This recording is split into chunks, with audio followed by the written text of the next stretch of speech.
Bismillahirrahmanirrahim. Assalamualaikum warahmatullahi wabarakatuh. Alhamdulillah, ketemu lagi di channel Rumah Sehat Urkut Beri Cilik. Bapak-bapak, ibu-ibu yang ada di rumah, banyak yang bertanya dari orang-orang yang kemudian chat di Instagram maupun di Facebook dan di YouTube ini sendiri. Banyak yang bertanya bagaimana ciri-ciri dari saraf kejepit dan kapan kita mulai harus menjalani terapi atau mulai fokus untuk memperbaiki penyimpangan yang ada di tubuh. Baik, saya jelaskan dulu yang pertama. Nah, bapak-bapak, ibu-ibu yang ada di rumah, perlu diketahui bahwa saraf kejepit bukan penyakit yang tiba-tiba saja muncul dalam diri kita atau akibat misal kita terjatuh kemudian langsung sakit saraf kejepit. Itu bisa saja terjadi, namun yang banyak dijalani dan dialami oleh pasien-pasien yang kemudian sembuh dengan metode pasal kasau di Rumah Sehat Urkut Beri Cilik, rata-rata di antara mereka tidak menyadari bahwa mereka sebenarnya sudah mengalami saraf kejepit itu dalam hitungan bulan maupun tahun.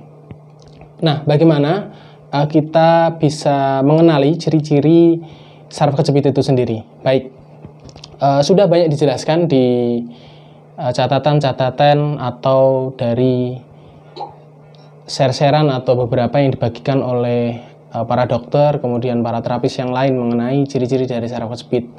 Rata-rata dari mereka menjelaskan bagaimana kondisi yang dialami oleh pasien, yaitu nyeri yang cukup hebat, lalu kemudian ada di bagian tertentu yang ada di tubuh, dan tentu sakit itu hanya bisa hilang dengan menjalani operasi kalau itu sudah terlalu parah. Tapi kalau memang tidak parah, biasanya cukup melakukan fisioterapi maupun mengkonsumsi vitamin saja sudah bisa membaik kadang. Nah, tapi ada kondisi-kondisi yang itu sangat lama untuk sembuh.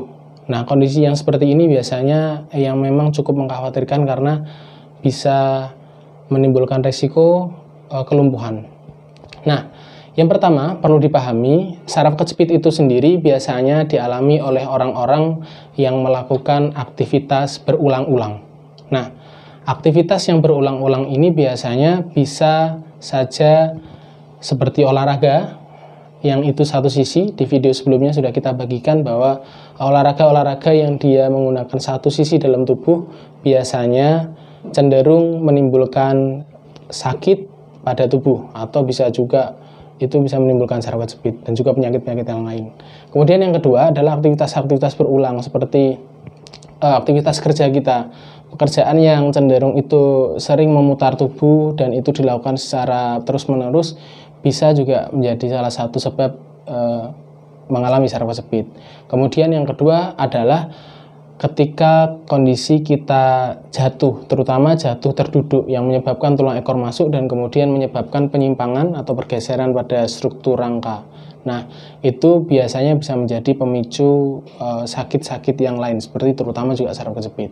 Nah, kemudian setiap orang memiliki proses sakit yang berbeda atau rasa sakit yang berbeda, karena itu juga ditentukan dari kondisi fisik dari setiap orang. Artinya apa?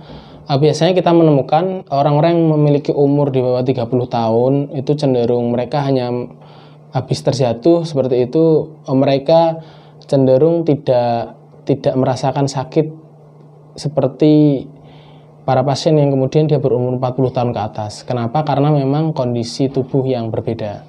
Nah, kemudian yang kedua juga sakit ini biasanya sakit-sakit saraf kejepit yang hebat dialami oleh pasien-pasien yang itu berumur 40 tahun. Setelah kita cek riwayat sakitnya, kemudian riwayat jatuhnya, memang itu dialami di 10 tahun yang lalu atau 20 tahun yang lalu. Nah, kenapa itu bisa terjadi? Karena ketika terjatuh memang seseorang mengalami penyimpangan di dalam tubuh. Nah, ketika dia penyimpangan lalu itu belum diluruskan istilahnya atau belum disenterkan, Nah, ketika itu dibiarkan saja, maka suatu saat itu akan semakin parah kondisinya.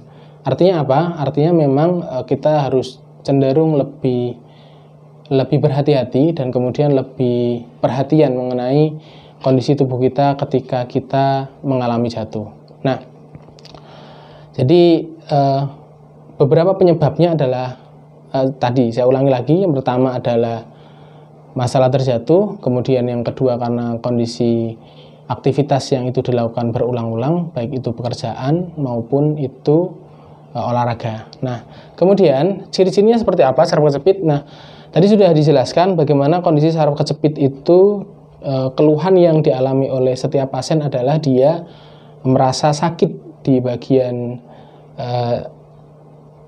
salah satu bagian dari tubuh. Biasanya letaknya di antara pinggang, kemudian di bagian dada, di bagian punggung, maupun pernah kejadian itu saraf kejepit rata-rata dia di bagian pantat atau biasanya disebut sciatica ya.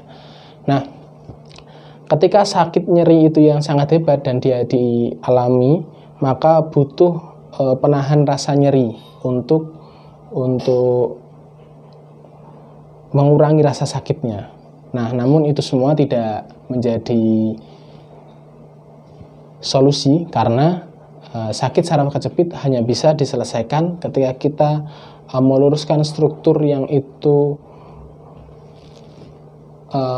melintir atau menyimpang. Ketika kita luruskan, maka struktur rangka, otot, dan kemudian saraf itu sendiri, insya Allah dia akan membaik dan lurus. Baik, Bapak-Bapak, Ibu-Ibu yang ada di rumah, insya Allah kita akan lanjutkan mengenai tema bagaimana kemudian yang bisa kita lakukan ketika kita mengalami saraf kejepit untuk pertama kali, atau treatment apa yang bisa dilakukan di rumah. Nah, hari ini cukup sekian dulu. Assalamualaikum warahmatullahi wabarakatuh.